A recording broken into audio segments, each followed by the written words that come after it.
Hello everyone, I'm gonna record another video. This time it's gonna be in English after such a long time. It's not like I don't know English, but I don't know. It's just that I've chosen a path to only do videos in Romanian, but fuck that, I'm just over with it for a bit. I'm just gonna try doing it in English, mix it up a little bit because I've been annoyed at the people who have been leaving comments in Romanian and have been rage baiting me, because they're a bunch of whatever. It doesn't even matter. So anyway, today I want to show you guys a player, and I'm gonna promote the Romanian chess players. So let me make the image smaller, and let's look at what the player or who it is. What's the surprise? His name is Samuel-Timotei Ghimpu, and of course I'm gonna choose other players too, and I'm gonna cover all of their games or most of their games. Their games from this tournament in particular, which was European Individual Chess Championship 2026, which finished like 1 week ago or so. And okay, so Samuel-Timotei Ghimpu is from Romania, of course. Uh, what I can tell you from my personal experience, I've only played once against him. I lost that game, but it was a good game. It was a nice game. I've covered it on my channel. It's in Romanian, but you can check it out. I'll try to look for it and drop a link in the description. And I believe I put subtitles in English for that, And by the way, if you're new to the channel, I recommend you to subscribe as it helps me grow. And of course, I'm trying to build this channel, and I'm trying to build, and I want to be creative in my own way, original and stuff. So that's if you're new, and if you're old, of course, just share the video, share the channel, and help me, support me in any way at all possible. It would be truly appreciated. All right. And one more thing I have to say, some people have told me that across time sometimes I speak English better than I speak Romanian, which is funny. All right, so let's see the games. This was round one. Samuel played against Sofia Tashkinova. Of course, I don't know her. She's from Israel, or so the flag suggests. A woman FIDE master. By the way, Samuel-Timotei Ghimpu is an international master from Romania. And after this tournament, he's got his third GM norm. So pretty congratulations, pretty good, pretty amazing from for him. So let's see what happened. Let's see how he did it. Should I flip the board? Let's try to flip the board. So we'll see from his angle. So, okay, Samuel playing with black. He played the Sicilian over here, e4, c5. All right, and then the girl went to develop the knight, of course, as you play against the Sicilian. Knight f3, knight c6. So Samuel chose this line with knight c6, inviting bishop b5 or the open Sicilian with d4, but she went for this. Nejmedinov Rosolimo attack, and then he played e6.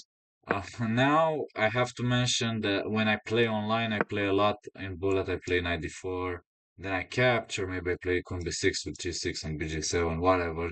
It's just a freestyle way of playing that I do it. There are so many ways to play it. Magnus plays it with e5, also e6, of course. G6 is another way to play it. Um, yeah. Certainly, other moves like d6 is also possible, but in next two moves there are other possibilities as well. For example, here e6, and then of course he plays knight g7. Now you can play in other ways. You can try to, invite the bishop to capture. You can play other moves as well. But yeah, knight g7 makes a lot of sense. It's been played by a couple of Indians, especially Pragnananda, Gukesh, I believe. And yeah, you basically reinforce the knight, and then you want to just recapture back on c6. The other moves are for sure queen b6 or maybe even queen c7. Also maybe supporting the knight or just controlling the dark squares. But anyway, knight g7, rook e1. She just develops the rook and prepares a retreat square for the bishop. a6, and at this point the time clocks. He has 1 hour and 27 minutes, and she has 1 hour and 30 minutes. So she is blitzing out the moves. He is thinking maybe he was late to the game. I'm not sure. Let's check it out. Okay, he was not late, but he thought here what variation he will choose. 2 minutes, and maybe he tried to recollect his thoughts again. He thought for 1 minute for a6, Samuel, that is, when I say he. And then again 30 seconds for this move. We have d5 over here, and then d3 by her, by Sofia. So it seems that she's playing a closed system against the Sicilian defense. And yeah, it's very interesting because there are a lot of possibilities for black. I'm thinking like this, and then maybe this, or bishop to d7. You know, just at first glance, that's my thought in like if you were to play me in bullet. Let's put it that way. But he goes for d4, which is very interesting. Closes the position down even further. And yeah, on one hand, it gives possibilities to knight bd2, knight c4. On another hand, maybe you gain the e5 square if you wanna use it. Maybe you push e5. I don't know, but he gets more space, that's for sure. So e5, she immediately stops any pawn to e5 or knight g6 to e5. And then b6, okay, he reinforces the center and the pawn chain, and he prepares to, to fianchetto or fianchetto the bishop. Yep, just to develop. g3, bishop to b7. At this point, he has 1 hour and 20 minutes. Sofia has 1 hour and 26 minutes. So let's see how Samuel did. So he, moved the knight just to gain more space, more activity for the pieces. Eyes the e5 pawn as a target. We have h4 here, immediately trying to kick away the knight. And it seems that he's down to 1 hour and 4 minutes, so he's a little bit down on the clock. Maybe trying to be accurate, h5, stabilizing the knight. It creates a hole on g5 though, but okay, he has a lot of pressure on e5. Let's put it this way. Maybe queen c7 coming up, bishop e7, and queen side castle. That's what I would do, perhaps. But okay, bishop g5, queen d5, okay. Very interesting, very sharp. Maybe he wants just to move the knight. Next, knight c7 to knight to f5, considering that knight e1 is impossible and knight h4 is impossible to hit the queen. And there's no great discovery. So c4, okay, she hits the queen like this, but in so doing, she fixes the pawn structure. He will not capture Samuel, and the time clocks are almost equalized again. 51 minutes for Sofia now after a3, and then Samuel plays a5, tries to discourage b4 by her. 56 minutes he has. Okay. Then knight bd2, rook a7, very interesting. Not sure what rook a7 is all about. Maybe just overprotecting the bishop and the second rank, but for sure bishop to e7 has to come sooner or later. And also it's a waiting move, but he took a lot of time, 14 minutes for this decision. Um, Maybe also prepares queen c8 to queen a8. So we'll see. Queen c7. Now, just eyeing e5. Maybe tries to anticipate knight e4 and discourage it. And now rook b1 by white. We have a4 by black. And then knight f1. Alright, pretty standard, pretty good way of continuing the game. Black is very solid. White too, but black has some targets. and white definitely needs to open up the game. For sure, white's king is safer for now, but we'll see what happens. So takes. Now it's good.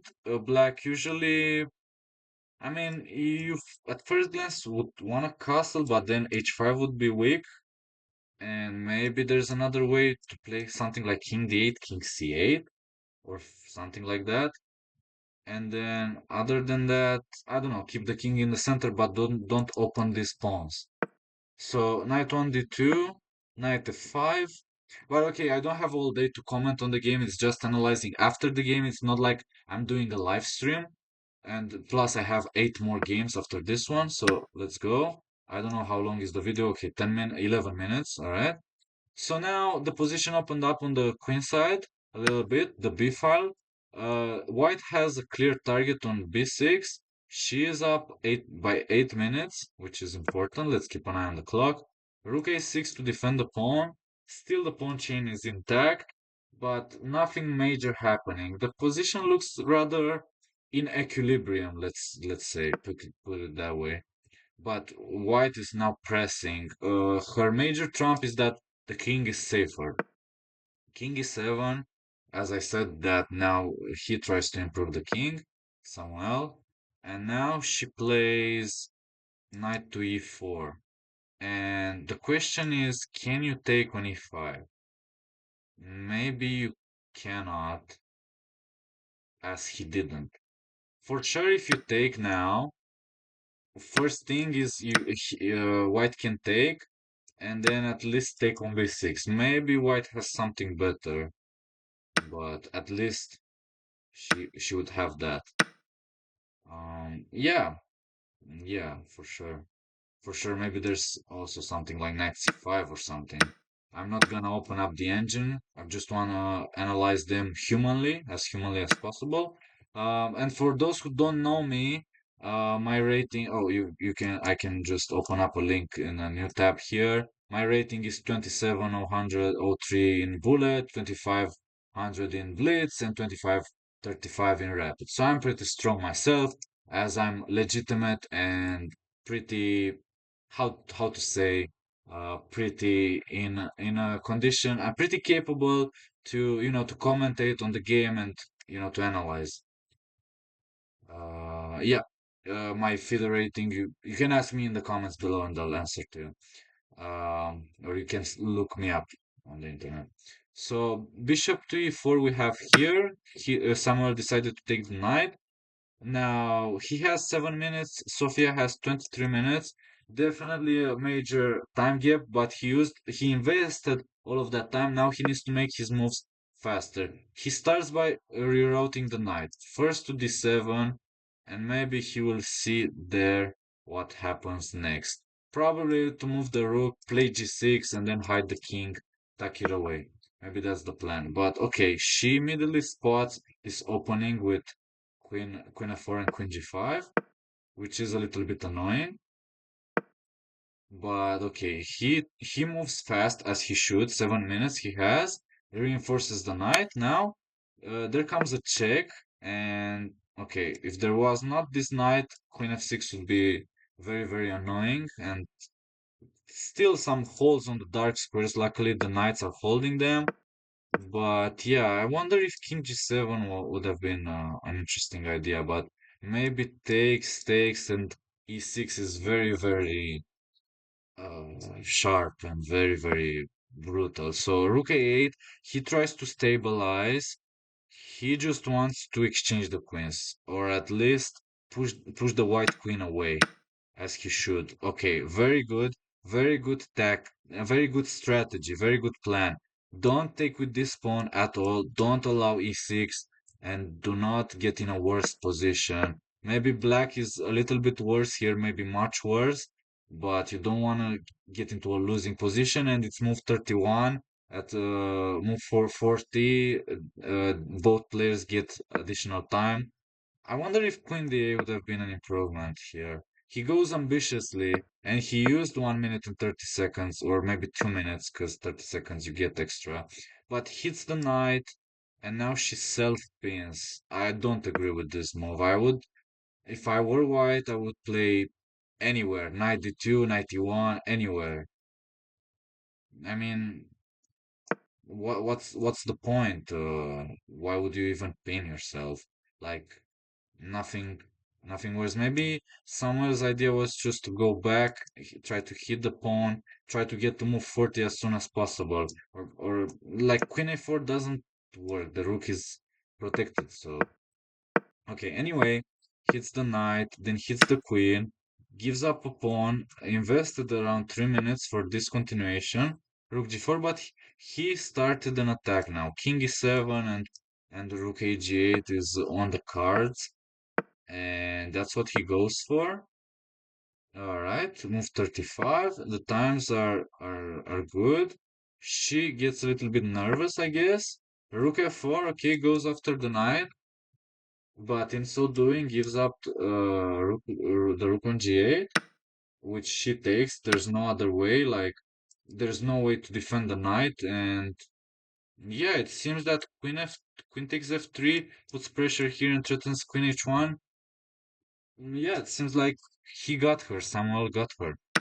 So queen takes g8, queen takes f3, 2 minutes on the clock for him, four for her, and now rook g4, a very important intermediate move. Hits the queen and then prepares to take the rook. So let's see what happens. Queen c8, and now Samuel just captures the rook, and now he's up a knight. So, okay. The passer looks a little bit strong, but those pieces are so active.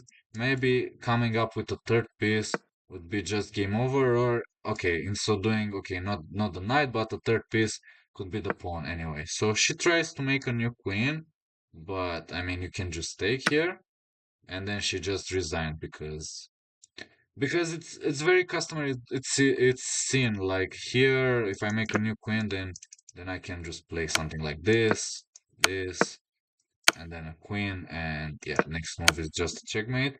So this was a nice game, and I'm gonna save this game because why not? Because I analyzed it, I looked at it, and yeah. Uh, Let me see. Where do I save it? Model games win. It wasn't a model games mail. Let's make a new collection.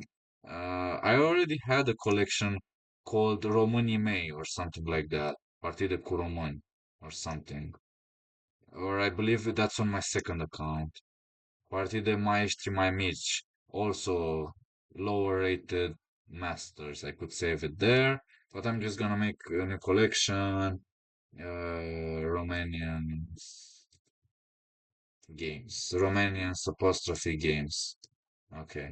And only the games of Romanians I'm gonna add to this collection. Alright, next game. Okay, maybe 20 minutes. Alright, the video is around 20 minutes. Probably gonna make it 1 hour. Let's see all the games. Wow, so it turns out in the second round Samuel beat Igor Kovalenko from Ukraine, which is an insane result as Samuel was 24-43 FIDE classical rating and Igor Kovalenko 2685. So a difference of 242 ELO points. So let's see. Samuel starts with e4, then we have d5, and then this is the Scandinavian, so he takes. This is a very big surprise at their level. Like Igor Kovalenko plays the Scandinavian, no wonder he lost, right? Just as a joke. But okay, knight c3, the right way to play. d4 now, okay, taking the full center. Knight f6, and of course, bishop to c4. As I preach to my students, as I tell lower-rated players, as I did my last video in Romanian, and I just said d4 and then bishop to c4 is just the way to go. It's just much better, it's indicated. So then bishop to g4 hits the queen. Kovalenko hits his queen, invites for f3, which he did not play as of yet at the very least. 92, I like it because it indicates development and then it keeps your hands open for f3, which I see down there that he did go. Knight c6 we have, and then he played f3. But in so doing, he has 56 minutes. We're not gonna go back and check out the timings for the first 7 moves. But okay, Igor Kovalenko played very fast, 1 hour and 26 minutes. Now bishop to e6. Very interesting. He took 2 minutes to play this way. Maybe he has played it online already, or maybe he just wanted to play something new, fresh. Gimpu or Samuel Timotei Ghimpu, I can call it Samuel. It's his first name over here. He took, he did think for 16 minutes. It's a very weird position, like your opponent just plays bishop to e6, invites the double pawn structure. You think for 16 minutes, okay, did I make a mistake? Is he trying to confuse me? Like I have so many options like bishop to b5, bishop to b3. I can play bishop to d3. I can play queen d3. I have four options. I don't know what's best. You know what I mean? And so that's why he thought for 16 minutes. But he decided to take, maybe with the idea that okay, let's just win some time, gain another move, and we have some initiative. With that move and some pawn structure to look at. Some targets later on. Or maybe the most important thing is that the f8 bishop is stuck, is blockaded. It's just a liability for black for now. So, okay, castle by white, long castle by black, and now e5 is a threat. So, okay, he deals with it, queen e1, but okay, knight d4 is a given. But then if he took, then I would take, you take back, and then I take back on e6, so I regain my pawn with a check. Then I develop my bishop, probably to e3 or g5, and then I continue my initiative. So I don't know if white has a better position there, but at least equal. So okay, d5. Okay, so he pushed the pawn in the center, gets rid of his weakness. That's another way to get rid of his weakness, trade some pawns. And now queen f2 by Samuel. But he's getting very, very low on time. So let's see what happens. 27 minutes against 1 hour and 19 minutes. e6 now by black. We have bishop to e3 by Samuel, bishop to d6 by Igor. And yeah, g3 looks like a way to block. Okay, so he made progress. He improved the bishop, and it almost seems like he finished development. But okay, bishop to f4, and okay, he's going for the trade of bishops. Queen a5, the queen goes back. Bishop takes, rook takes. Now Igor prepares to double up the rooks. So Samuel needs to contest it or at least try to improve his position. He starts with improving the knight on from e2, rook h d8, and now knight c2 e4. Definitely a good way to continue. A knight gets to e4, and you deny access to d2, but you have to move faster. You're 1 hour down on the clock. So okay, rook f e1, now e5 by black. We need to figure out what to do with the other rook. So I don't know. Some ideas would be like a3 and b4, or he goes for c3, but with the same thing. b4, maybe a4, b5, something like that, or knight c5 in other lines. But the minute the knight moves, then rook d2 comes into the game. So we need to be a little bit careful. So anyway, Samuel goes. So Igor goes there. Queen b6 with a trade of queens proposal, and now h4 to gain more space, tuck the king away, maybe take and then play something like king h2 or something like that. Yeah, just also doesn't allow g5 in other lines. So king takes f2, and now we'll see knight d5. Igor tries to improve the knight, plays on the clock. Over 1 hour, he has more. Now knight c5. Okay, Samuel picks up the pace. He thought only for 1 minute. Now 20 seconds. Now I have to tell you guys, every move feels like a lack of confidence, so to speak. Like you're down 1 hour. Even for this very natural move, maybe you had some other ideas, but he thought for okay, 20 seconds plus 30, like 50 seconds. But it's understandable. I don't want to judge it. I don't want to critique it. It's understandable. I've been in this position a lot of times as a player myself, and I can understand it. Okay, not against the 2600, 2700 almost, but for sure I've been in a position where I lack confidence, but yeah. So b6, Igor kicks Samuel's knight away. Knight goes back, and maybe knight to e4 is next as an idea. We have g6, and then we have knight to e4. Rook to e to d7. He redoubles up. Now, if I were white, I would just move the knight and try to trade all the rooks and play from there, but yeah, that's exactly what he does. So he read my mind. Okay, and I will try to get to move 40 as soon as possible. So yeah, rook d3 or rook to with rook e d1 or rook d2, I think were the viable both viable options. He has 3 minutes here, and then we have a4, we have g3, just trying to improve the position, doesn't allow knight f4 anymore. Knight a4, a5, Igor tries to improve the position. Before getting to move 40, he tries to squeeze and maximize the pressure and the advantage. At this point, and at several points back, the position was already equal. Black is pressing for sure. Knight to c4 is an idea that is sooner or later gonna come, or but b3, and he tries to prevent it. But now a3, and he has something to play for in the end game, black that is, unless it becomes a weakness later on. And now Ghimpu goes for knight g5. Maybe rook d1 is to be recommended as well, unless it fails tactically. I don't see how it fails tactically. I'm just gonna use the engine. Okay, I used the engine for one move. Yes, rook d1 was better.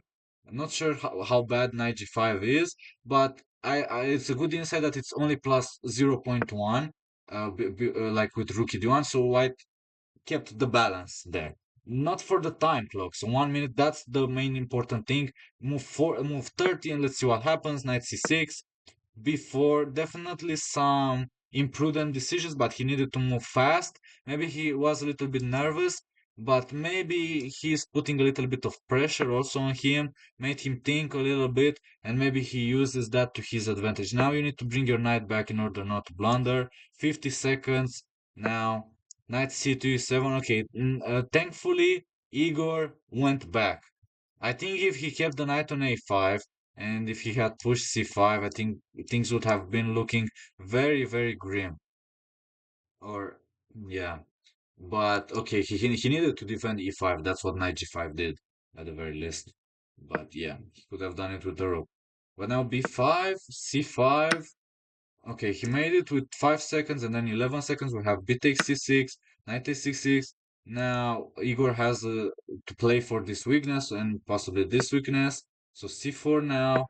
Definitely I would choose this if I would play the game, but knight a5, knight c4 is coming, so he needs to do something.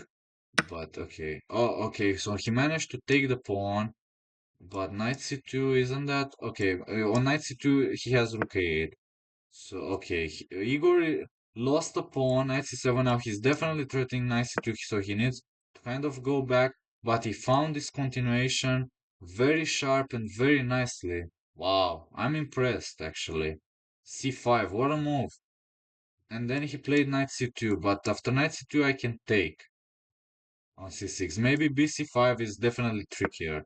I think b takes c5 was better because for Igor because it's move 37 and only 35 seconds, and after this I can do this. I can get some activity. Black is down a pawn, but the rooks are entering, and it's a very sharp position. And yeah, I don't see. Yeah, it's very, very tricky, very, very tricky. With seconds on the clock, I think that would have been very, very bad for Samuel. But thankfully, he got into this position. He took on b6. He gets this as to protect both rooks. Gets one out of check. It's move 39. Thankfully, he gets to move 40 with a position up pawn, balancing the playing field. Now we have knight 6 to d4 and then rook to c3. Okay, so let's clear the smoke and the fumes and let's take stock to what happened. Black still has a lot of activity, two very nice knights, doubled rooks, the double stack, and the pieces are very organized. On the other hand, the pawns, these are two over here and one isolated. All right, and white has all this group of pawns over here and the passer potentially for later on in the game. But the major thing is that the pieces are very unorganized. So that's the main focus. So rook f8 puts pressure on f3 and now knight b3. As I said, it's the main focus. So let's reactivate the sleeping knight from c1. And one thing is also after move 40, do not waste all of your time. Do not relax. You got 30 minutes or don't get into panic mode. You need to, you need to play not too fast, not too slow, all right? Okay, so that's exactly what he's doing, Samuel. So I'm liking it so far. That's why perhaps he won the game. So he won. I mean on the clock. 2 minutes he used prior to that 1 minute. Okay, so he exchanged a pair of knights and then he's protecting the second rank. Very good. Stabilizing the game, re-improving the rooks. Now he hits a pawn. Great, and then reactivates the other rook, the sleeping rooks. Now the knight, I think, needs to find a better place or at least try to move the pawn somehow. Rook d5, maximizing the pressure. Knight here, threatening here, so maybe king f2, exactly. Or king to b6, but now Igor is getting a little bit lower on time, 18 minutes to 15 minutes. So let's see, is this game gonna be long? 70 moves.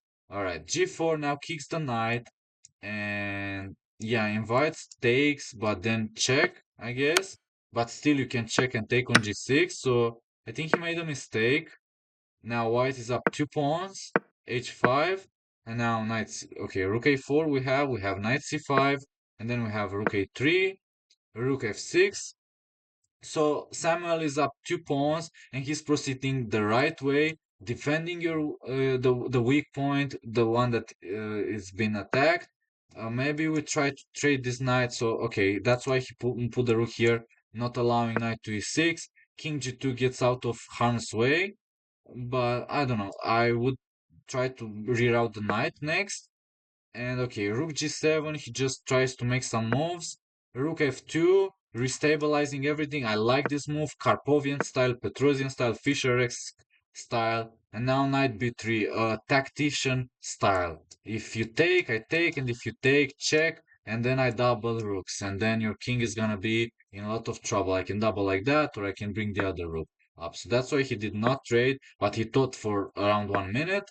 And then, okay, at least his knight is no longer occupying d4. So improvement by improvement, step by step, little steps. He got rid of the pawn on e5, and now with 3 against 1, the king is very, very far away. Okay, the a pawn is eliminated in so doing. So knight f5, the knight is improved, and if you get rid of this pawn, come on, 3 points, three pawns extra is gonna be just such a big advantage. Now rook to e7.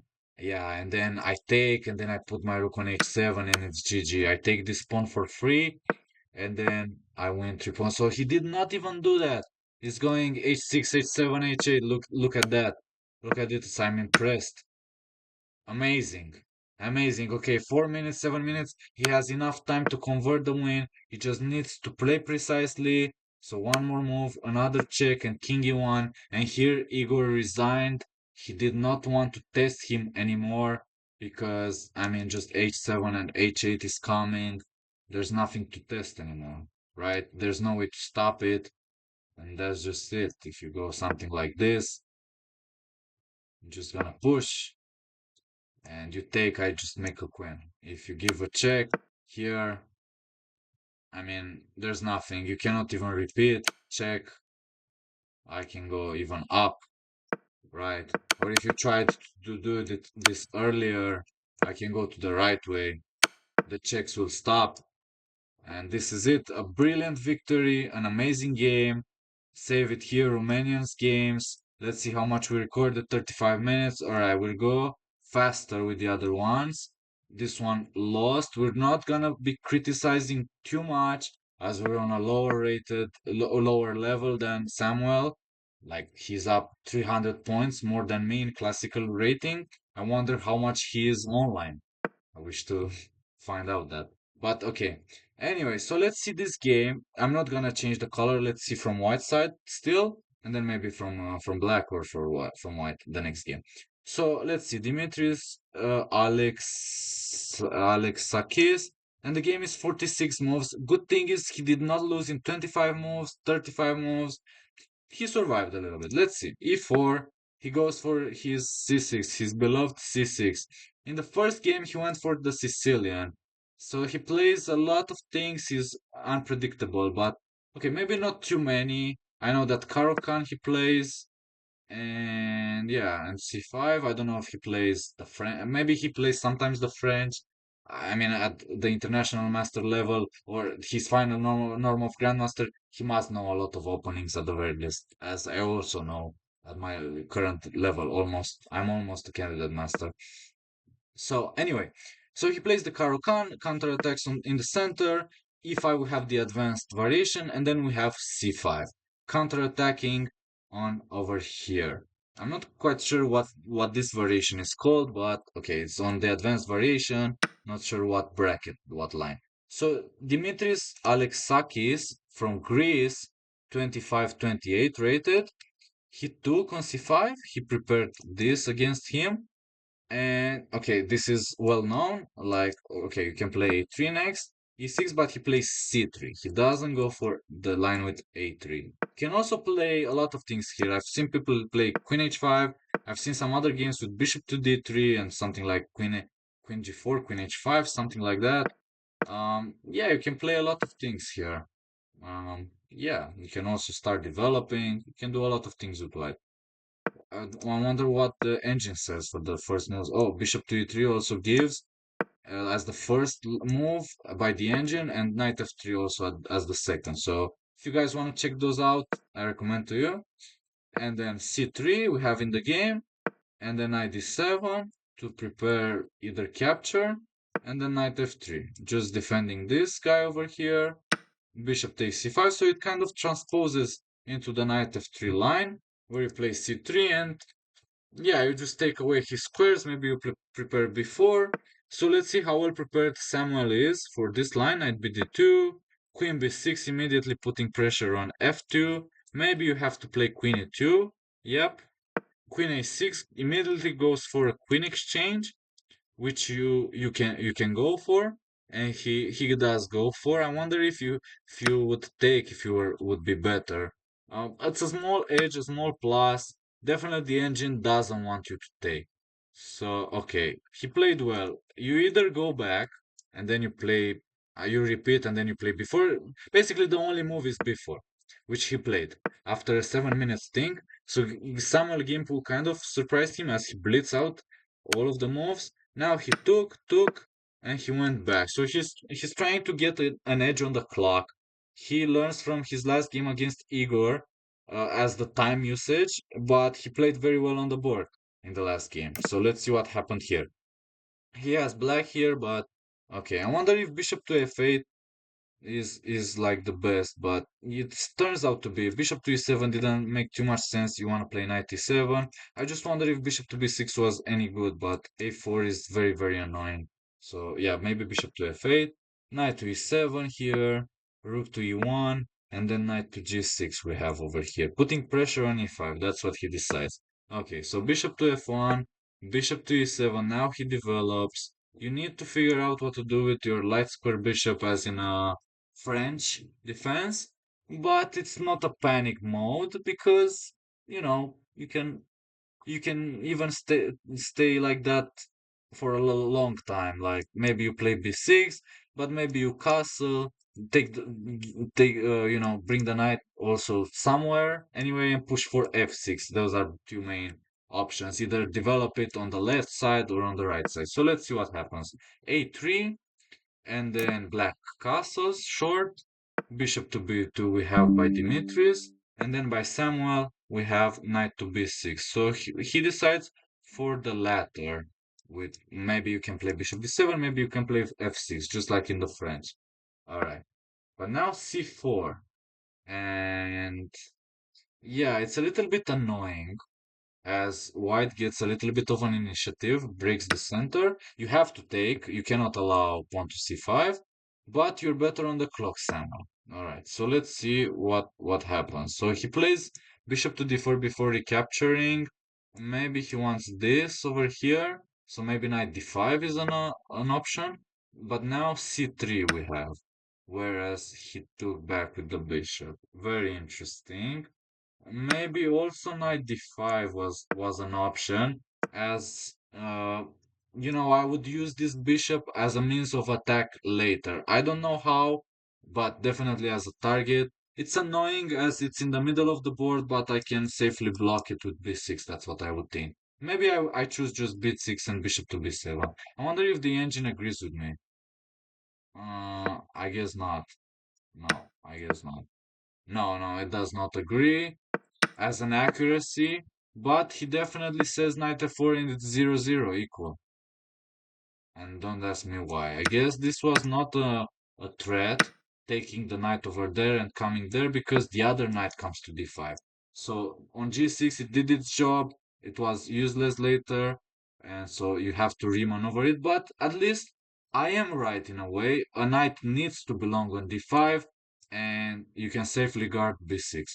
So anyway, he played c3, Samuel. Then comes bishop takes c3, bishop to d7, and g3. Okay, and let's not make the video crazy long. Let's try to, get to like 1 hour and then, but I still have like 6 games. This is only the third game. I still have 6 games to cover, but okay, we'll do them, all of them. Bishop to d4. Okay, so he hit the knight. Samuel hit on a5, and now he brings the knight to d5. b5, definitely an aggressive move, trying to get more space. But okay, a3 may become a little bit weak. I wonder if you play a4. Let's see. We have a4, h4 here, rook f6. Okay, so I have to present a little bit faster. That's the way to finish the video faster. Okay, so h5. Now Dimitrius attacks the knight, gets more space, and now knight to f8. And now you see, guys, because he played g3, now this knight is very poorly, mistakenly placed, and it's very sad. So in that line of the engine, knight f4 with equalizing chances, um, was interesting. Just by looking at this position, you can realize why, you can understand why. Now it's a small edge, a small plus for white, almost plus 0.6, but definitely black can come back into the game on the board. So let's see, the knight is still young, so to speak. So anyway, white remaneuvers the knight, the other knight, to d2. Now bishop to e8. We have some remaneuvering moves. Knight to d7 is prepared. Knight to c4. Very interesting move. Dimitrius played this after thinking for 4 minutes, and he invites this capture on b5, which it turns out he did go for. Samuel captured. Now, is this a blunder? When he took? Let's see. Is it a blunder? Wow, knight c4 definitely was a great move, and it's almost +2. It's not a blunder, it's the best move by the engine, but white has a very strong position. So he didn't make some major mistakes, Samuel, but he made some little mistakes, some little inaccuracies, which accumulated, right? Right. Now, knight c2 d6. Both knights are targeting here. We have a double attack. So Demetrius will weigh in on top. Bishop to c6. Samuel decided, when he took the pawn, he decided to give up the exchange. But, the position was already worse, a little bit bad for black. So now rook captures back. Bishop to c5. Demetrius will prove his technique. Let's see how. So knight d7 is moved 29. Samuel is trying to get the knight back into the game. Bishop takes e7, knight takes c7, and now knight to d6. Interesting, very nice. Putting the knight over here and then preparing f4. Dimitri's played very well here. The touch of a grandmaster. Okay, so rook d8. Samuel is still hoping for perhaps f6. Maybe some knight jump somewhere. Maybe also this one, knight d5. But no, now bishop to g2. Now I would play knight d5, so he did so. At least he has some edge on the clock. So let's see if he can come back into the game. f6, great choice. Good move, I like it. Take. but then Dimitris did bite the bullet and took on e6 with a hanging knight and a hanging rook. But even though I liked that move, as for like playing fast, and Dimitris has 37 minutes, 37 seconds, five more moves to make, to move 40 and reach time control. But you know, you cannot really win a piece here. If you had the king to f7 hitting the rook and hitting the knight and then just eliminating the defender would have been so great. But at least he takes on h5. Maybe later we can harass the rook somehow. Knight f5. I don't think he played badly. I don't think Samuel played badly. But maybe he had to play a little bit faster over here even. Now knight to e7. Okay, so Dimitris gets to simplify. Maybe this needed to be avoided with something like knight, king here, king to f7. I guess maybe rook d6, but okay, rook d6 is not good. Rook to e. Oh, but no, no, yeah. Actually, I have to take because I cannot go here because you just take. All right, so my bad. Yeah, so okay, so he comes back with the knight, reinforcing his other knight and just wants to avoid, I guess, rook d6. But now knight e7, exchanging, king f8, hitting the rook, and now the bishops get exchanged, get swapped. Now, if you only could take this pawn, by the way, the times are up. It's move 40, but if you could only take this pawn, like exchange those two, like just say, I don't know, he played this.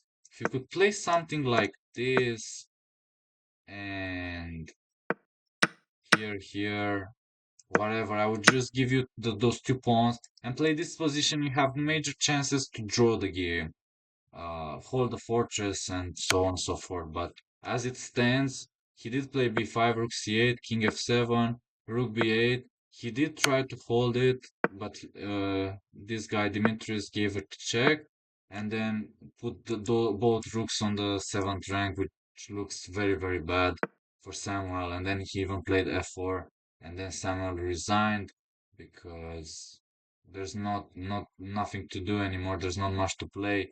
Both weaknesses need tendency. You need to tend to them. You need to protect them, and only from the g5 square the rook covers both.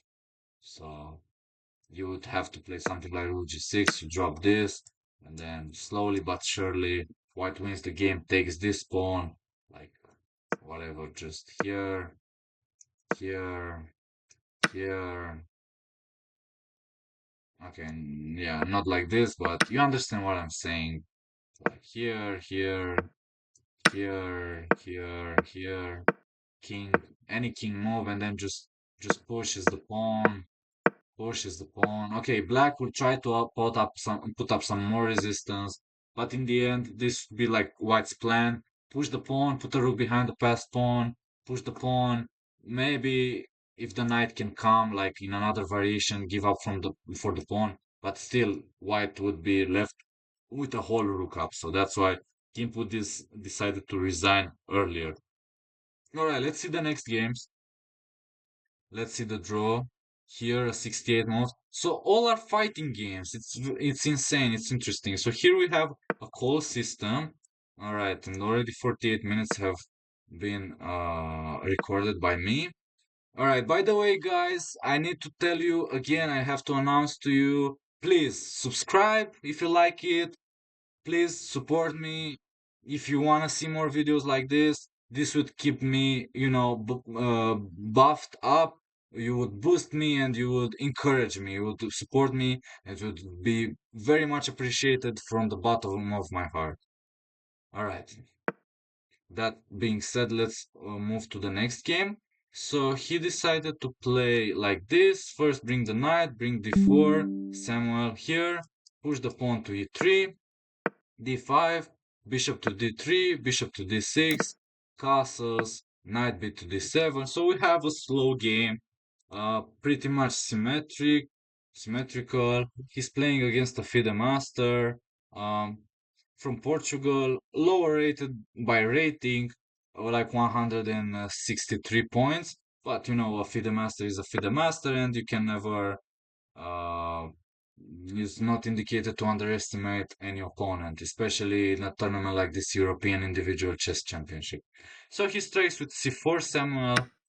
Okay, hits the center. His opponent takes. He takes back the bishop, and then we have knight to c3, a6 by black, and then we have a4.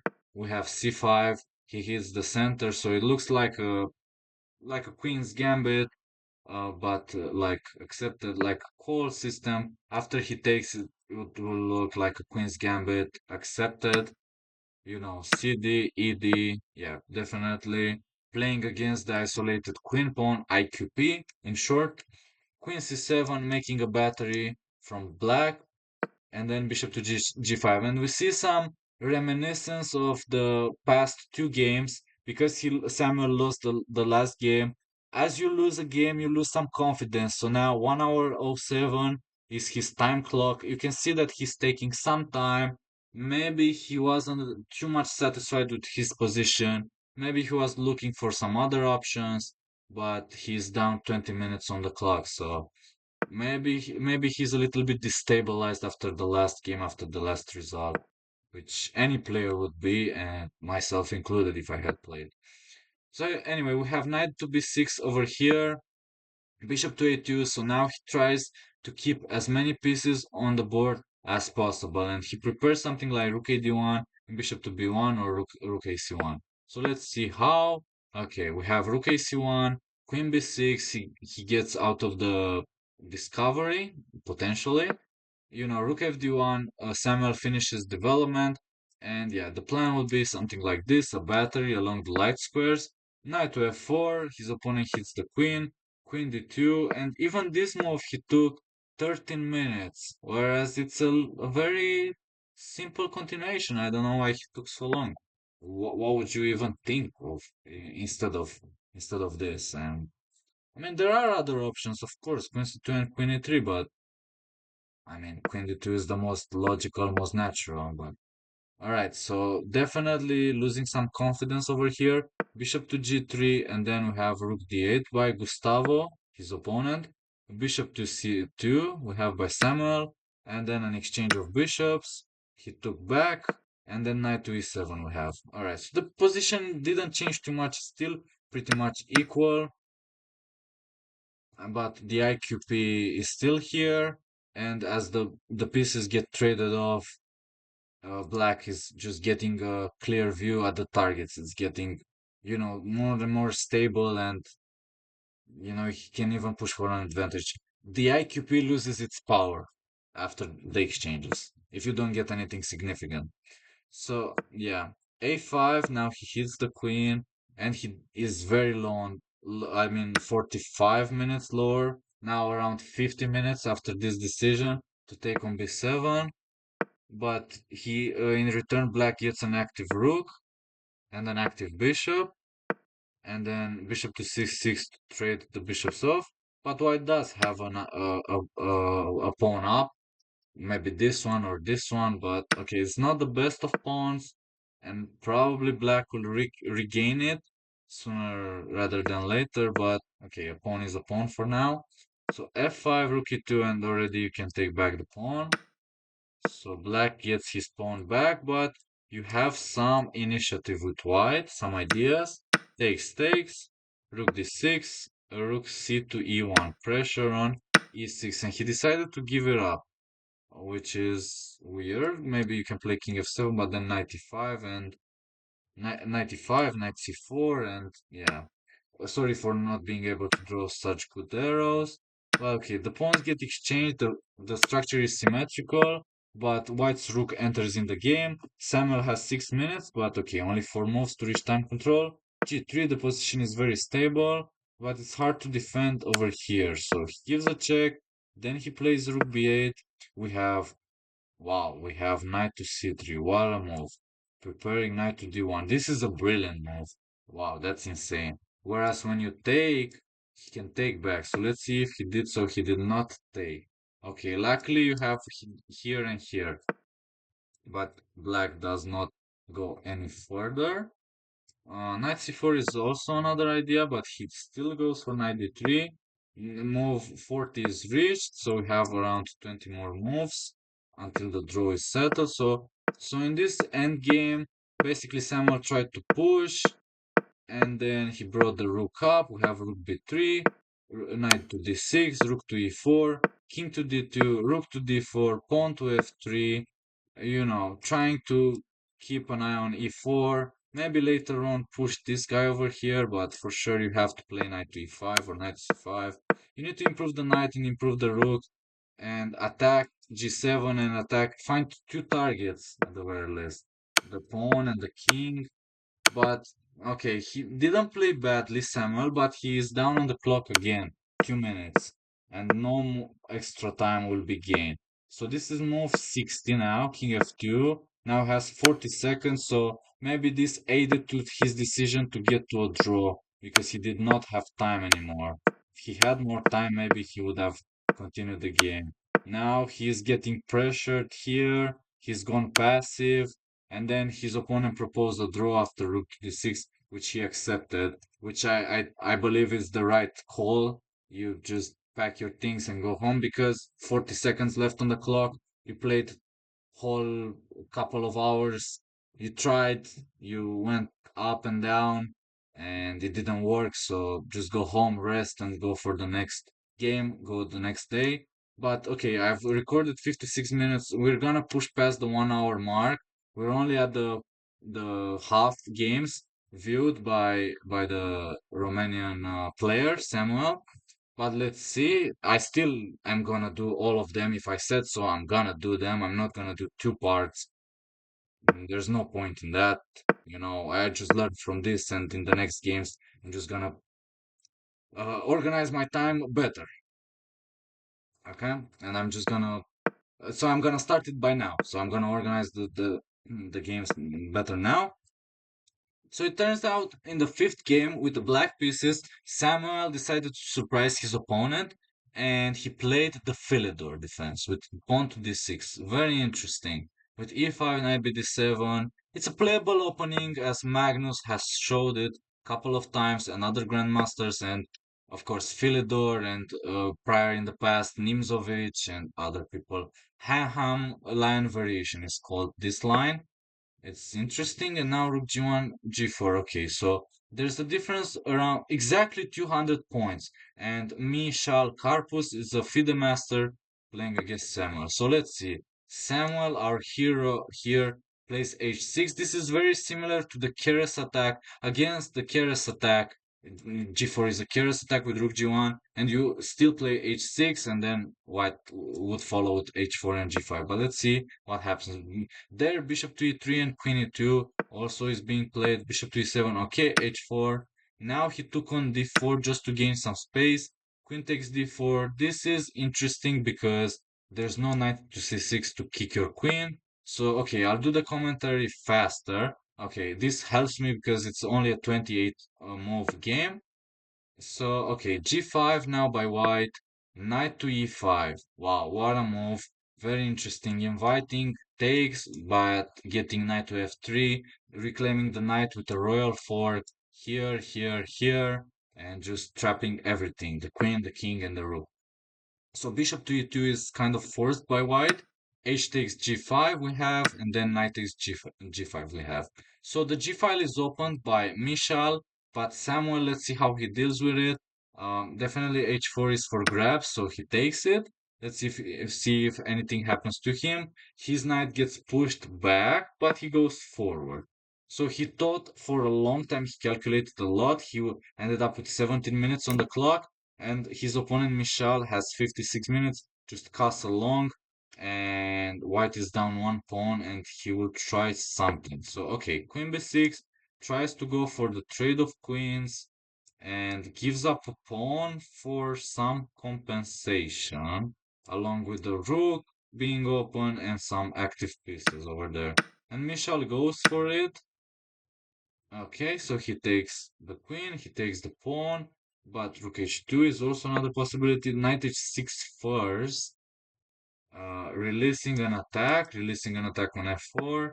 Samuel, okay, is pushed back by e5, and then knight to d7. All right. interesting. Just inviting e takes d6, which you should play as white.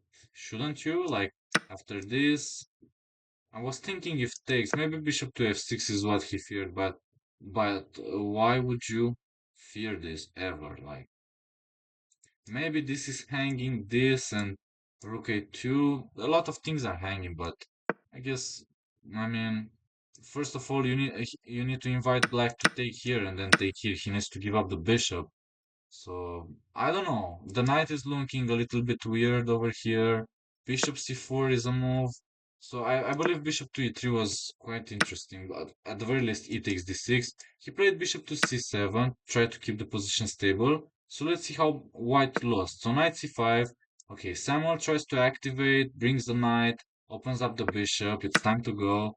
First of all, take the knight.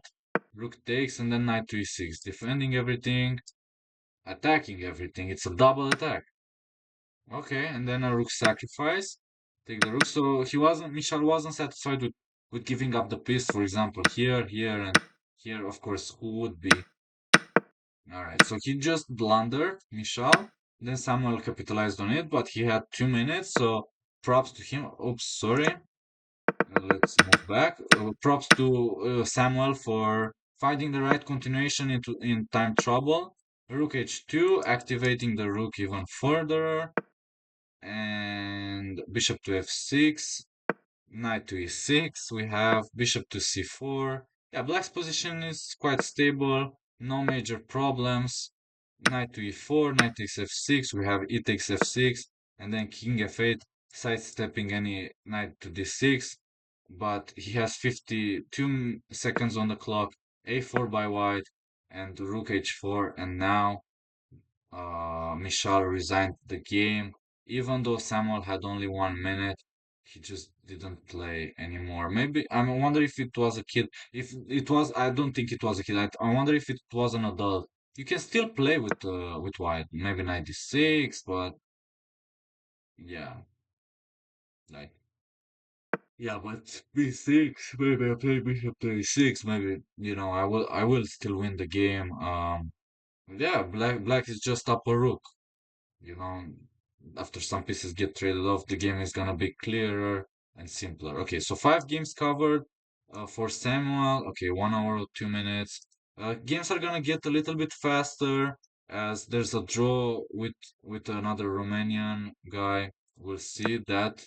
I believe it was against Gavrilescu, so we'll see that. So I assume it's gonna be a shorter game then, so we're gonna skip that very fast. But let's see the game against Emre Can. So against Emre Can, Samuel won. So the Romanian international master that we have in our eyesight over here. So e4 c5, we have another Sicilian defense, but Samuel is on the white side. Now, he only played the Sicilian defense in the first game, Samuel. Maybe then he decided that it was too risky at the very least, against stronger opponents. It's a nice strategy against, lower rated opponents. You can play riskier opponents like the Sicilian, and against higher rated opponents, you play the Caracana. So let's see what happens. Anyway, here he plays e4, so e4 is also quite risky. Yeah, depends how you play it. I know that Samuel sometimes plays it quite positionally. Now he borrows the variation with queen takes d4 from whom? From David Gavrilescu, and some other people, some other guys. Also, Magnus Carlsen played it so many times, right? And other Polish players, maybe even Jan Krzysztof Duda, and maybe Maxim Vachier-Lagrave, maybe some other guys, Levon Aronian.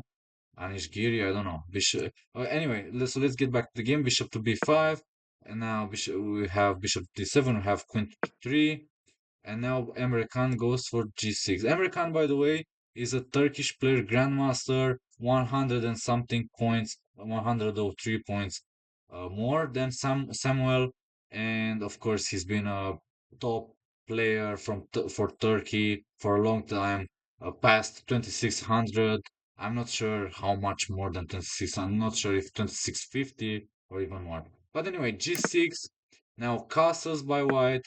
Bishop to g7, c4, So white goes for a Marozi type setup, but anyway, it says he's like the checkover variation. I think there was a player checkover back in the past.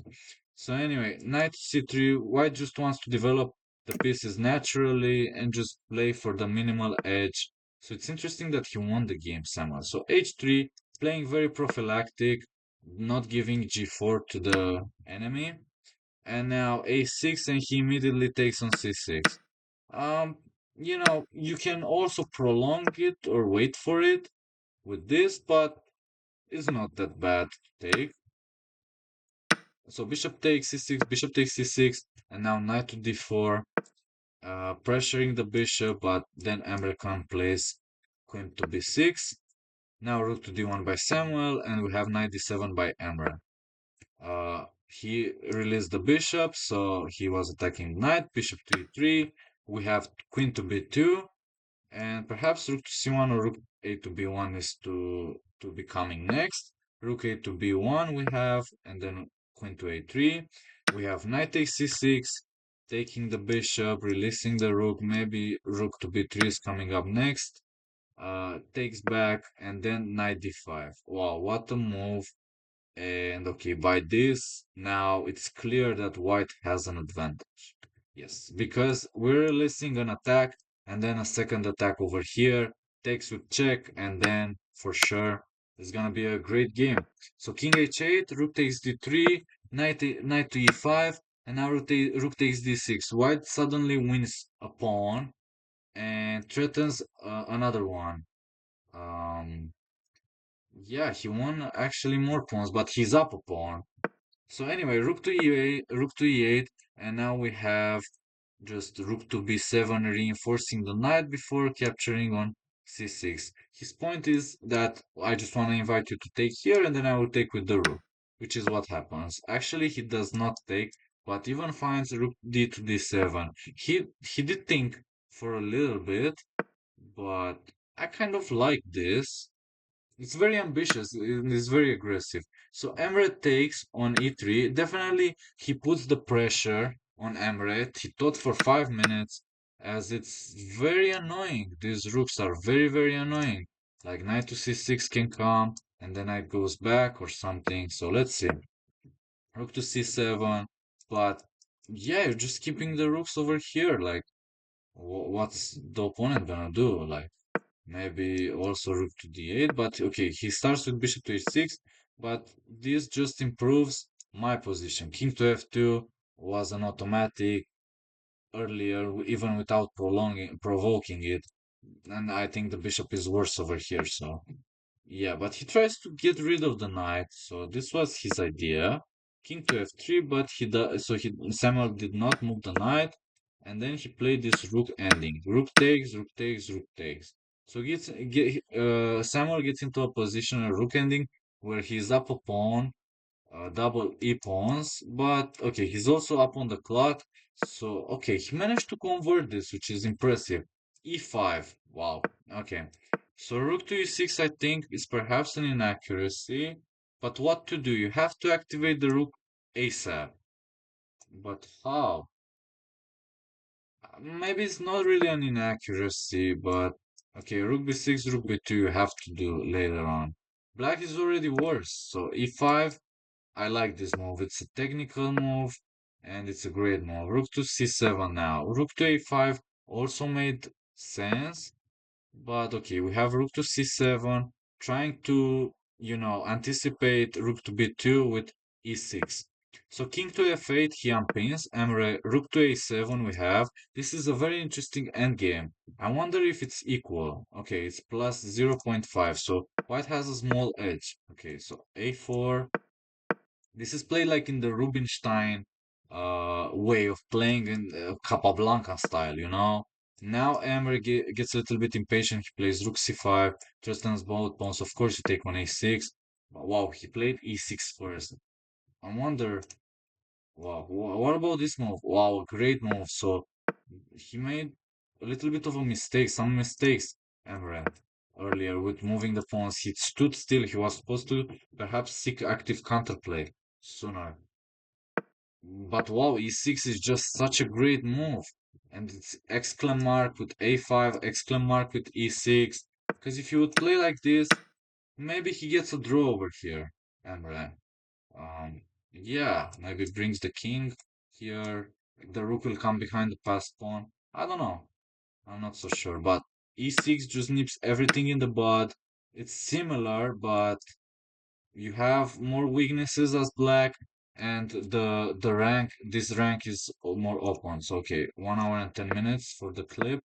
All right, rook a8. I just keep an eye on the clip how much I record. Okay, h5, a6, rook a5. Also, I would love to, finish the clip sooner so I can go to sleep because now I'm a little bit sleepy. It's around 4:36 a.m. for me. I wasn't sleepy earlier, but now I am. So anyway, a7 is a very nice way of improving the position. And then I have to bring my king. That's what I would think if I were Samuel. So, okay, h4, fixing everything, just making sure you have no counterplay. e5, and now e4. Nice. Okay, just fix everything, and then just bring the king over, and then you win the game. So king e2, and now just bring the king. You don't even care about the pawns. He cannot take it anyway, because then check, and then queen. So the king just comes up and then he resigned the game because my king will come even here and yeah, and then walk like this, defend the pawn or something. Or I mean, black is in Zuswang. At the next move, here or just like when you move the rook anywhere, I take, or you give a check, the same thing, I take, and then Samuel will be up 2 pawns and then he will win the game. Or other than that, if you were gonna play a king move, I cannot, so as I cannot take the pawn. Maybe king f6 puts you in Zugzwang again. Another way of continuing is rook f8 takes, check, here, but there's no need even for this. This is also winning, as I'm having a king and pawn endgame with being up a pawn after this, and yeah, I'm just promoting or just coming with the king, and yeah. A very nice victory against the Grandmaster by Samuel Ghimpu Timotei, and it's a nice choice for today to analyze his games. Let's see against David Gavrilescu again. Okay, as I've said, a draw in 15 moves. So they didn't really play. It's Karo Khan because they're both Romanian, so there was no need to play. But anyway, knight to c3, a6, queen g3, takes, knight f6, bishop to e2. It's a professional draw anyway. It doesn't affect any of them, and yeah, who cares? It's helping. So only the haters. Bishop to 7, queen to 7, bishop to e5, propose the draw, and that's it. All right. And of course, they are going for after the big dogs, the international masters and the grandmasters, playing in the tournament, the 2600s, 2650. I don't know if there was any 2700, but okay, so let's see in Samuel's next games. I have to do more videos. I have to cover David Gavrilescu's video, games, and other people like Tudor Henry, Constantin Lupulescu, Bogdan Daniel Dac, and everybody. You know what I mean? So just to promote all of them. So let's see the next draw. Okay, in 26 moves against this guy Stamatis Corculus Arditis, but he's a grandmaster. So okay, 26 moves. So let's see Samuel with white. He starts with knight f3, d5, g3, knight to c6, d4. Okay, so he's playing like a reverse against a reverse Jobava London, something like that. And he's playing like a reversed Grunfeld. This is a Jobava London with reversed colors. Night before, exactly like that. So, okay. The difference of Elo you can see right here. Stamatis is 2583, Samuel is 2443. So again, why am I doing this clip? I'm promoting the Romanian chess, I'm promoting the games of Romanian players. You can see all the videos in my channel, promoting my games and just showing my games, lost saga of my lost games. I've put subtitles in most of the games. They are done in Romanian, but with this clip I aim to just make some more clips in English. That's just basically it. So I believe we need more of this. I believe we need a voice, because we kind of lack one, you know, like there are not a lot of people, maybe zero, like who promote Romanians and who just, or who do videos in Romanian at the very least, at a quality level and who they are experts or masters, you know. There are some people, but they're just very amateurs who are doing in Romanian. So anyway, knight to e5, knight f6. So it turns out that Samuel just yeah, just takes the central grasp for the knight. Even a draw against the Grandmaster is not too shabby. It's good going to the next game afterwards. So let's see what happens. C3 just kicking the knight back. Knight back to c6 by Stamatis. Queen a4, and then he just castle. Inviting takes twice on c6, which I don't understand why he did that. Like, takes. White is up a pawn. He gets some compensation. Maybe he believes he's fine because he has a lot of pressure over here, and the queen is a little bit misplaced. The knight is a little bit very, very misplaced. So okay, now Samuel plays c4 immediately. I would be tempted to just go back. And I wonder what the engine says. No, c4 is the best move. Wow, and he found it. Okay, the idea is simple. I just want to open up also my bishop, and I just want to take back like this and be better, basically. But of course, you're not gonna take. His opponent played rook to b6. Okay, now he invites me to go back. Queen to c8, h5. Okay, rook to b6 is not too shabby. Queen to c8 was the top favorite by the engine, but anyway, the position is more or less in the same evaluation. But now he gets c5. Okay, and now knight to c2. And excuse me, guys, next in the next couple of moves, I can leave you with the position like this while I take a sip of water, please. And I want to see how many games I have to cover. Oh, not too shabby. After this game, only 3 games, and one of them is a draw, so okay.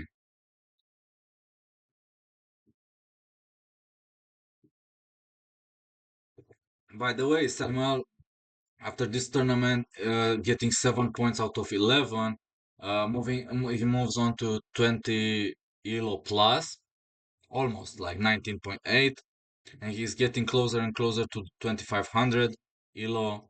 And yeah, he got his third and final norm of Grandmaster. I hope I'm saying it correctly.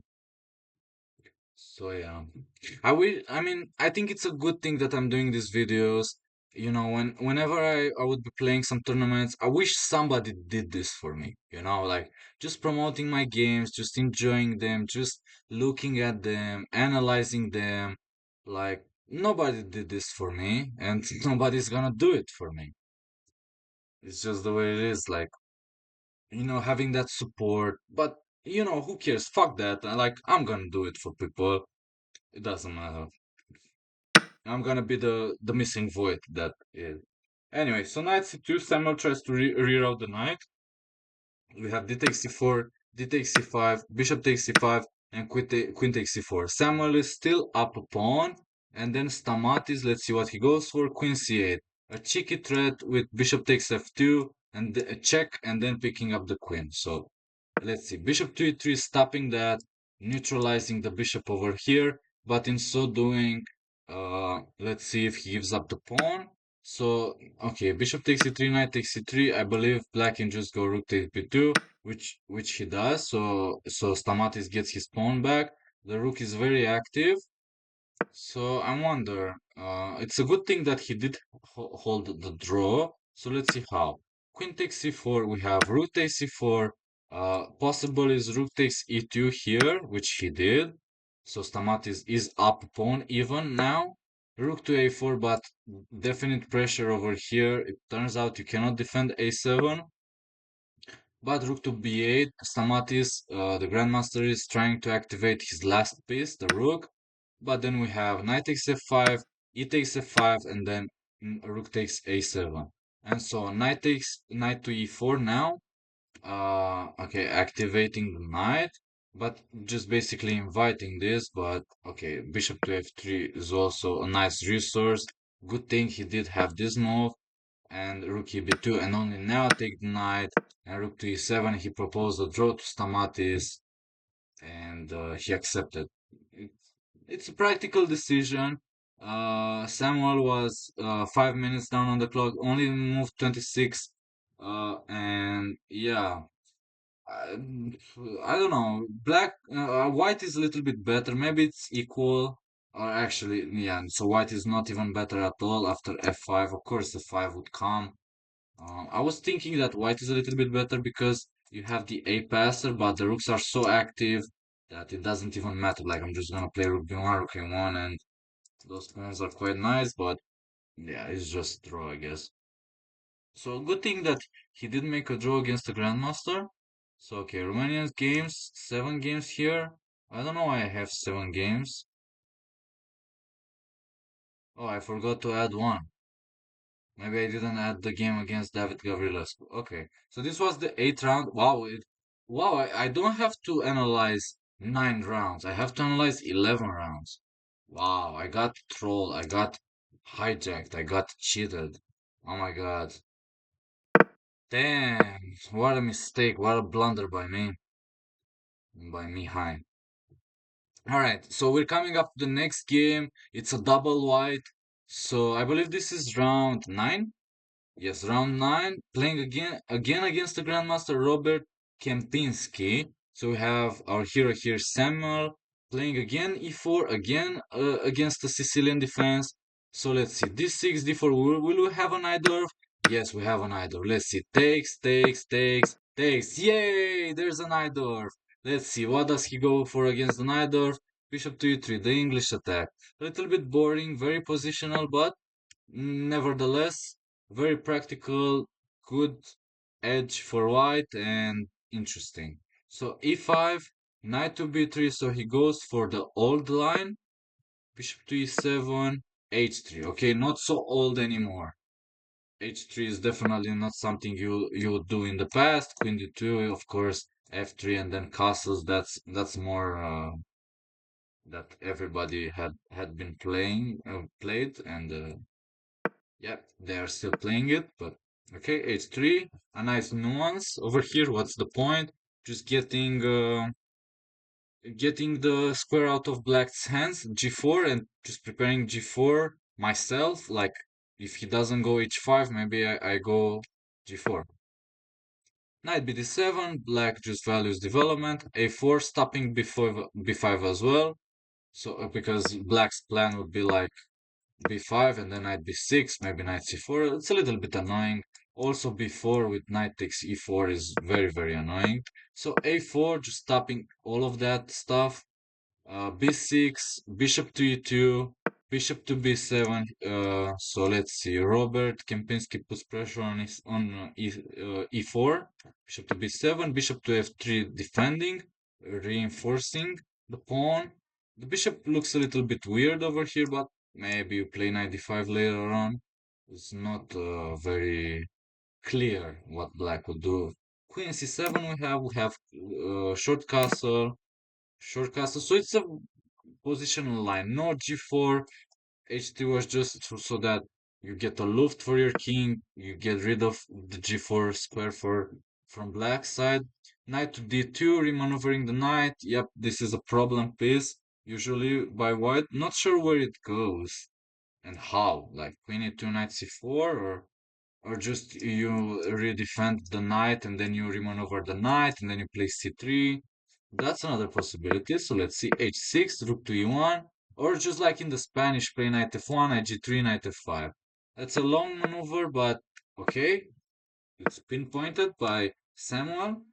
39 minutes he has on the clock. Definitely he has made use of his time in most of his games in the opening. So he is very much valuing his accuracy in the opening, which as you should at this level and in general, like you have to strive for even like against those players, strive for accurate moves, good play, get an advantage, but maybe a little bit faster would be helpful next time. But okay, who am I to judge? So anyway, queen b8. Turns out that black is playing like in a hedgehog, with the rooks over here, the queen b8, queen a8, something like that. Put pressure on e4. He has to play g6 at some point, and king to h7, I think so. But now knight d5. The knights are coming to the game, forcing black's hand to take back, opening a little bit of the bishop over here. Queen to b7, pressuring d5, but now b3 and c4 is a way to go. Yes, I like that Samuel is playing very, very positional. e4, and the question is, can you take on d5, either with the knight or with the queen? His opponent, Robert Kempinski, did take, but okay, in so doing, a6 is gonna be hanging. So takes, and we have bishop takes a6. And then rook takes c2. Okay, this game is not so long too, 40 moves, because after this, how many games do we have? This one and one more. So two more games after this one. Bear with me, guys. It's almost 1 hour and 30 minutes. This video is very, very long. Sorry about that, but hope you like it. I hope you enjoy it. I hope you learn new things. Uh, After all, it's an international master playing against a grandmaster. It's the European Championship. Like, fuck it, guys. It's a classical tournament. It's very important, right? So, okay, bishop to c4, and we have knight ac3. Knight ac3, and it's a opposite color bishop, but with knights and rooks, and the pawn structure is different. Very important is that white's bishop is out of the cage, is very active, and black's bishop is not. And also you have the d5 square. Also the rook is hanging over here, so it's a little bit trapped. Rook to b2, knight to d5. Nice move, paralyzing this knight for now, because you cannot go to f6, because I would just take. So rook to e8, also releasing an attack on this. On e4, he had to defend. Bishop to b5, a pin suddenly, releasing, over here. But then rook e5, knight to e3, very impressive, and then knight c4. Is it a blunder by Robert Kempinski by black? Okay, so Robert decided to give up the exchange. The rook takes the bishop because there was no way to defend against the fork on the rooks and also the knight. So he decided to give up the rook. Rook takes b3 afterwards, and now rook a b1. So Samuel is up the exchange for a pawn, but the bishop is tucked in, and the longer you keep it tucked in, inside like that, the better the game, the better the chances and the winning chances, and you can win the game. Rook e d1, nice positional move. Knight to d5 has to come next too, but now knight to f5. Actually, he's pressuring the pawn, and he just wants to win the pawn and activate the rook. Knight takes d6. Okay, nice that he knight to f6 went there and not knight to c5. I believe the knight to c5 was also another resource here or earlier from black, but okay, an exchange is an exchange. So let's see how Samuel converts. Actually, he had 2 pawns compensation, Robert, for the exchange. So let's see. Rook to 8 now, rook to c8, because now black only has 1 pawn compensation for the exchange. And now he tries to give it up for a target. Bishop to c5 was gonna come. But okay, now the b pawn is a passer. So king to f1, knight to e4. He went for this like kamikaze counterplay, but just rook d3, isn't that like game over? You don't actually don't even have to play that. Just tapping bishop c5 and knight g3, like knight d7 here, bishop to b4. Okay, he had 1 minute, Samuel, but okay, rook to d4, and now Robert decided to resign the game. I believe you lose a piece over here. Even if you give a check, I think at the end you're still just gonna lose something, right? Isn't that right? Maybe not, but yeah, maybe you don't lose something, but okay, the pawn is a passer, it's +5. You can resign the game. Samuel got 30 minutes on the clock, up after making move 40, 32 minutes. he can convert this. If he could convert a one pawn advantage against the Grandmaster, it's amazing. So this is another Grandmaster taken down. So let's see his last game, Samuel's last games. A draw in the 10th round after 48 moves, and then a loss in the last round. So let's see. Against Mats Anderson. Again against the Grandmaster. So he got a lot of experience against Grandmasters. And now another surprise, the French defense. For the first time in the European Championship by Samuel, but definitely he played the Caro-Kann and it was the same structure. So okay, so it's not like something ambiguous, but okay, so we have a different line here. The Tarrasch variation, C5, knight GF3, open Oive Keres line. Okay, so Oive and Keres were playing this as black, I think. That's why it's called like this. So we have knight to C6 now. It's a very solid line for white, I think, but very sharp and very tricky too. Knight a c6, okay, and then bishop to d3. Now it looks like a Sicilian, where you played that bishop to d3, e4. Yeah, looks like a Sicilian with against a Sicilian with e6. So okay, e5 by black, c4. Fischer used to play some things like this. I think c4, not so sure about that. Maybe I would take and then I would play c4. Yeah, I think I would at the very least play like this. It's a possibility, and then play against e5. But okay, also c4 is not too shabby, I guess. C4, the Grandmaster knows more than me, Mats Anderson, and keeps more pawns, keeps more juice, and tries to complicate the game and maybe win. So now he sacrifices a pawn, c5. For some positional compensation, he gets the c4 square for the knight, puts pressure over here, and let's see what he gets other than that. Bishop to d2 against parried against the check, and now queen to e7. Now, because Samuel played this quite fast, maybe he has already played like this in online games and he knows some of this stuff.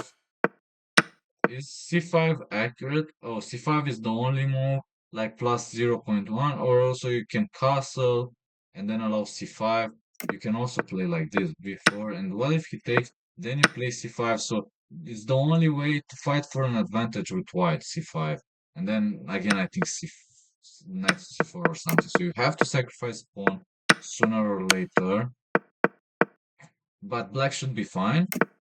So castles, takes on d2, we have queen takes d2, short castle by black, knight to a5, and then rook a c8. Okay, now I realize after the recording for almost 1 hour and 40 minutes that my voice perhaps wasn't the greatest in this video because the microphone, the noise, like the robotic voice, and because I do not have a microphone, which I need to tend to it. I need to solve that problem ASAP. But anyway, so okay, so let's see the game next. So rook a c8 we have, and then we have b4. So how many pawns? So black has 7 pawns. White is still down a pawn, but definitely compensations. The knight is aiming for c5, and the c file is opened up, and black's knight is not so great, so tries to activate it. Rook to c5, so white has play against the c pawn on the c file. Okay, so he doesn't even want to move the knight from over here, he just wants to double up. We have knight to g4, maybe preparing to remaneuver also, and now king to h8 we have. He does not take back. If you take back, you will drop c6. So let's see what happens. King to h8. We have queen to e2 hitting the knight, hitting the pawn on e5. We have queen to h4 hitting here. So h3, attacking the knight, knight to h6 just to prepare to recapture back. Now, my instinct is that white is better. I don't know how much, plus 2. I would have said that he has a very good advantage. So the fact that he hold a draw Samuel in this game over here, it's a very big thing.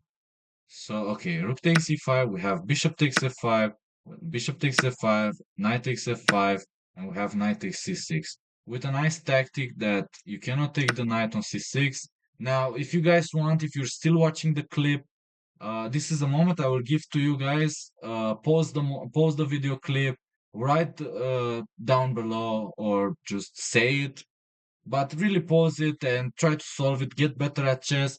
Don't just watch the clip and enjoy the show, but just say the move, write it. But for those of you though who just want to enjoy the game, have fun, enjoy the spectacle, this is the move. Rook takes f5. The point is back rank mate. If he takes back, just queen to e8, and it's a check, and it's a mate after just rook f8 and queen takes f8. So that's why this trick works with knight takes c6. So now, actually, Samuel took the knight, but now he cannot recapture back the rook, so he went back. And now, how are the pawns? Samuel is down one pawn after all is set and down. All is said and done after 26 moves. So anyway, rook takes, and b5. He gets more space. Luckily, he has the pawn on d4. So luckily, 3 against 2 is on the king side. But okay, Matt sets his eyes on playing b5, a4. I don't know. Maybe queen d3 also, or rook d1. I think I would play rook d1, rook c1, or rook to e1. Very interesting as well. But definitely queen d3 or queen e5, queen e6, something also very interesting would have been. So now rook d1, okay, rook d2, stabilizing everything. Samuel plays queen d6. His pride of the position is the pawn on d4. He must not lose it under any circumstance. So rook c1, queen d5. Okay, he has 2 against 1 over here, but if he can swap the d4 pawn and that 2 for 1 and then 1 for 1, if he can swap all the pawns, then black has great chances for a draw. So let's see what happens. 1 minute for Samuel, 7 minutes for Mats Andersen from Denmark. Also, 2562 is his ELO, the Grandmaster, and it's 120 almost, 119, right? The difference of ELO. So he gave a check, king to h2. We have queen to e1, pressuring here, and also setting up a trap. So that's why rook to c2 was played, because if you take, now just queen to e5 with double attack, check, and the rook, and you drop the rook. So rook to c2 here, queen to b4, defending over here, hitting the pawn, rook to c4, queen to e1, queen to g3. So I like this, that he got active counterplay. Queen is up in his furthest camp, and d3, d2. So let's see. I wonder if black is even better. No, it's just enough for equality, unfortunately. D3, queen e8. So the passer is very, very strong. D2, and now rook d3, preparing queen e2. Yeah, there's not a chance for a better game, like to have advantage with black. So next is like a repetition. So white decided to force a repetition here. Queen, Mads Anderson. I wonder if he had anything better than Queen E2. No, no. Queen D7, Queen D8. You can choose this to keep some more tension, but okay, Samuel was satisfied to draw, so he just allowed it. Queen F8, Queen F5, and if you're not allowing it, I mean, I don't think you can play other moves. You have to. Actually, you can play F3, but okay, you still have to repeat, I think, later on. So anyway, that's why it says 0-0. Queen f8, king h7, queen f5, queen h8, queen f8, check. We have, and then they agreed to a draw, or rather, it's a threefold repetition, and so the game ended in a draw. And we have one more game, and the final one, 11th round. Finally, it's 5 a.m. for me. God damn it, guys. Fuck it. Let's do it. Only one more game.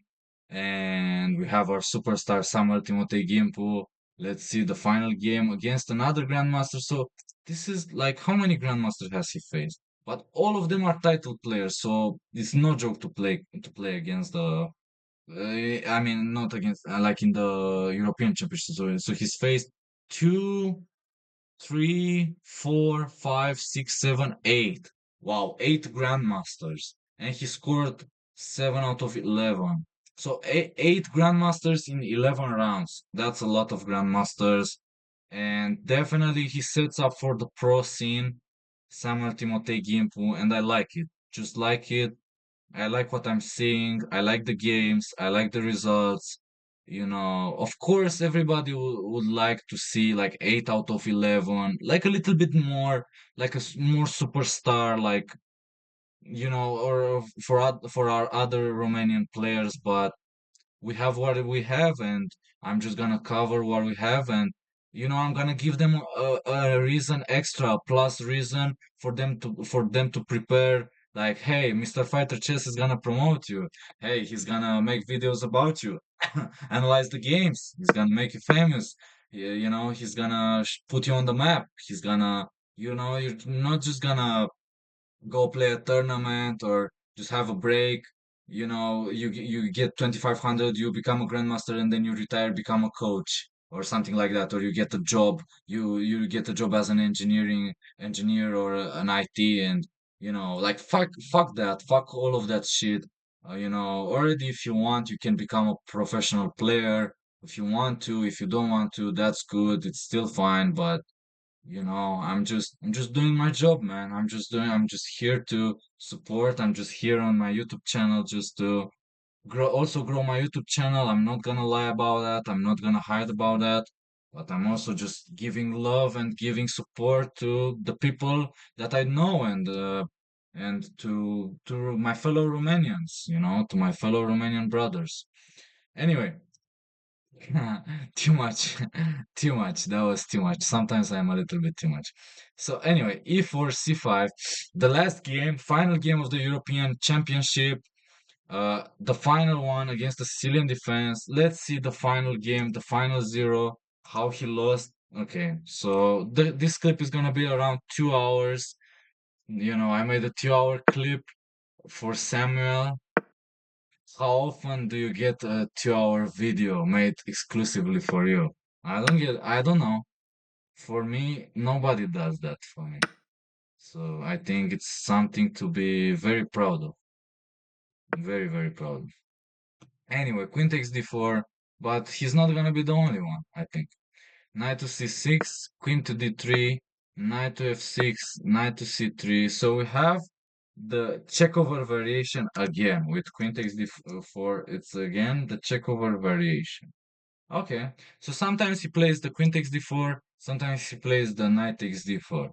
Okay, David Gavrilescu also plays like this, and some other Romanians, and I've mentioned earlier.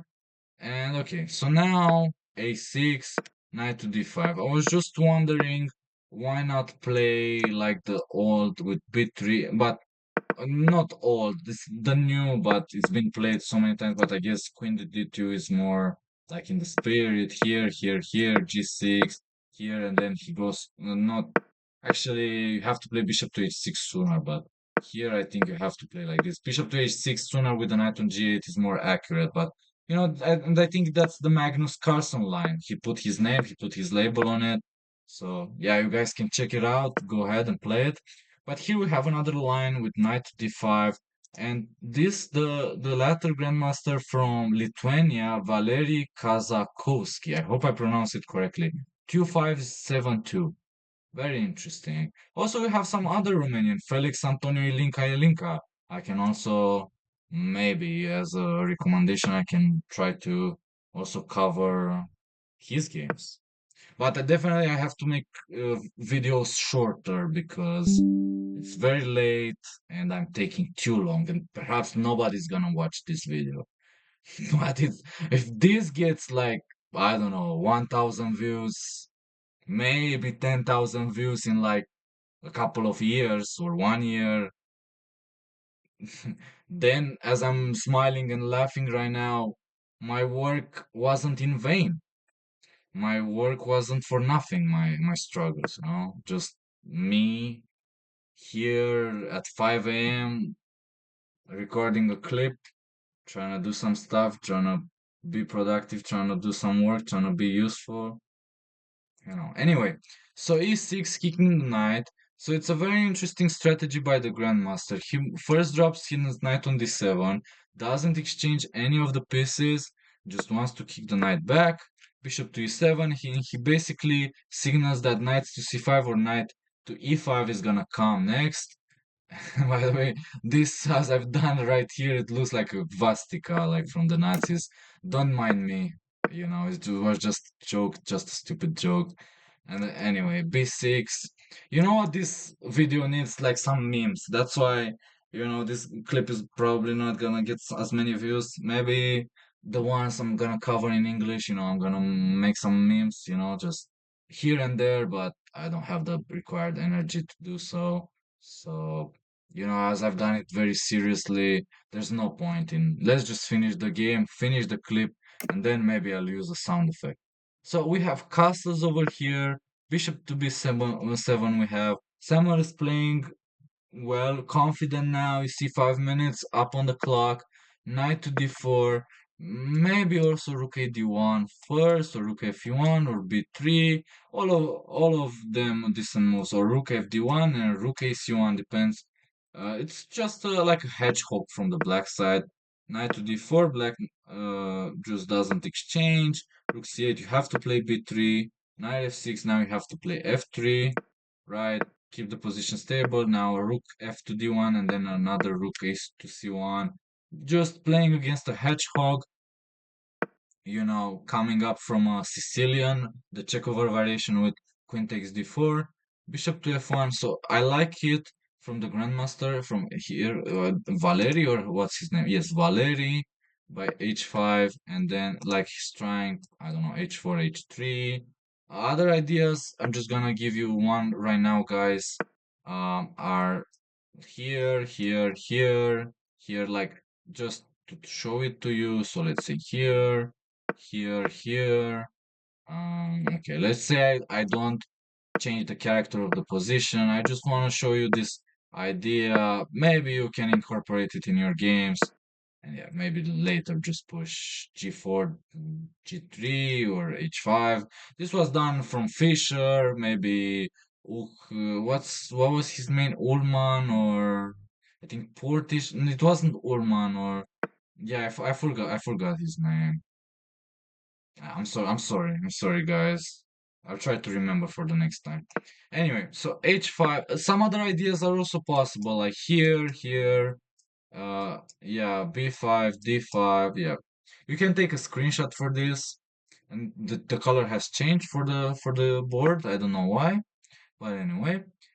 Queen to b8, queen f2. So it seems that the Grandmaster Valeri goes for the latter, like the choices with d5 and b5. But usually you play b5 first and then d5. But okay, d5 was allowed, so he does go for it. Samuel should have never allowed it, or at least why don't you take here? How does h3 work? Isn't that just a mistake? Maybe here I can play f4 or something. This is what he goes for. But now black has a solid pawn over here. Yeah, I think you have to take. Let me see. How bad is it if you take? Well, after h3 is very bad. And h3 is the only move. Why is it so bad? Oh, knight eg4? Wow. Look at this, guys. You can play like this in your own games. Because the queen from b8 is just so strong with hitting h2. And the worst part is you cannot even block it. He can exchange and take on e3, but he can also play bishop to d6. It's the second rate move by the engine, but also works. But of course, just take the queen and then take the bishop and then reclaim the piece, and you have a better position with black. So, wow, what a move d5. And if you take like this, I think still knight eg3, right? Probably it's even worse, knight eg4. I'm sorry about that. It's even worse, man, because now you even open up the rook. It's even worse. Wow, what a blunder. What a, not like a blunder, like a miss by Samuel. He played this in 5 minutes and then d5 with knight eg4. What a hallucination moment. What a just like a you're short-sighted, like but I would fall for it too. Like if I were white, like damn, what a move! What a guy, Valeri, Mr. Valerio, what a man with d5 and takes and with that knight e g4. Now black is just up a pawn. He has +2 position. Now, okay, Samuel Ghimpu tries to stabilize and to get back into the game. Now bishop to g2 we have, but then he loses another pawn. So yeah, I believe he will take it, but he takes back on b6, so it's quite interesting. But now Valeri correctly assesses that you can play like this because takes and queen takes g3 will be hanging, or at the very least rook to c6 plans to kick the queen. But okay, Samuel takes the knight and goes back, preparing to take the pawn. But then pawn to d3 we have. So okay, and the game will not last for so long. Later, it's already very, very grim, very bad. We're down, white is down two pawn, no, one pawn, but it matters, and those two pawns are very, very strong. Now h4, and he doesn't stop. This motherfucker don't miss. It's a meme. I'm sorry, it's a joke. Valeri is just great. I mean, with h4, this is an amazing move. Queen to e3 to keep everything in check, everything stable. Queen takes g3, rook to c5, queen to e3, rook to f5. We have pressure on the knight, opening up the queen. Sorry about the diagonal, the arrow, but it sucks. So I cannot do it. Rook f2.